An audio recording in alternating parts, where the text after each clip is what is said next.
Have you ever woken up one day and realized that something precious, something you love, was just not there and it was missing from your life? I'm talking purpose, a dream, a beloved, you know, something that was really close to your heart. And the thing is, if you've woken up from to that realization, it means that you were sleeping. And I think a lot of us are spiritually asleep, right? And therefore we make mistakes, number one. Or number two, the enemy finds a way to come and kill, steal, and destroy. Now, there's this powerful story in the Bible, in 1 Kings um, chapter 3, from verse 16 to 28, right? It's about Solomon's wisdom, King Solomon's wisdom in a case regarding two mothers and a living child. So what happened is that in the story, there was two women that both claimed that a certain child was theirs, right?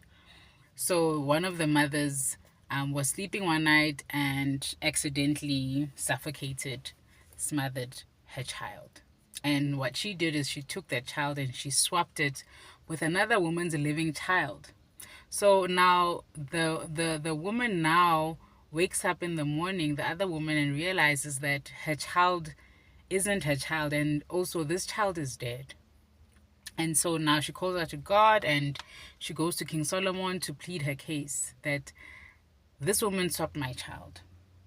She's pleading for justice, she's pleading for love. You know, she's filled with grief, she's not okay. Oh, I can only imagine. My God, imagine. Now, the thing is, we are spiritually asleep. That's why this woman is going through this. This happened to her because she was asleep. But it is literally a metaphor for being spiritually asleep. And I think what that looks like is when we are disconnected from God. When we are disconnected from God, we're spiritually asleep, right? And disconnection looks like you're not praying like you used to, you're not worshiping like you used to, you are not even going to church, let alone reading the Bible. How have you been spiritually disconnected from God? What has been stolen as you were spiritually asleep? So, King Solomon in his wisdom ruled that let the living baby be cut in half, and each of these women can have a piece of this baby. But the real mother immediately was like, no, no, no. Rather she have the baby then. If I can't have the baby full, whole, rather she have the baby, right? And sometimes even in our own lives we do that. We let go of things because we don't want to see things die like that. You know, I know people that have had business ideas that they've just let go because people have stolen them or claimed that they were theirs. They'd rather just give it away. And you know, Solomon was wise because that moment showed that true love is what restores. She was obviously given her baby, but you know, King Solomon identified the true mother through compassion, and just like Jesus, who is a good shepherd who knows his own, you know, when we turn back to him, he can restore us.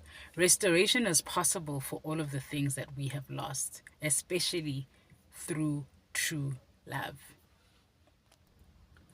True love sacrifices and therefore restores, and we see this throughout the Bible. We even see it in another story where Abraham was ready to sacrifice his son Isaac. You know, just before he was about to sacrifice him, the Lord's angel appeared and said, Nah, here is a ram, here is an actual sacrificial animal. You do not need to sacrifice your son. But in that moment, God saw the heart of Abraham. He understood his faith. And the thing is that God sees our faith and our love.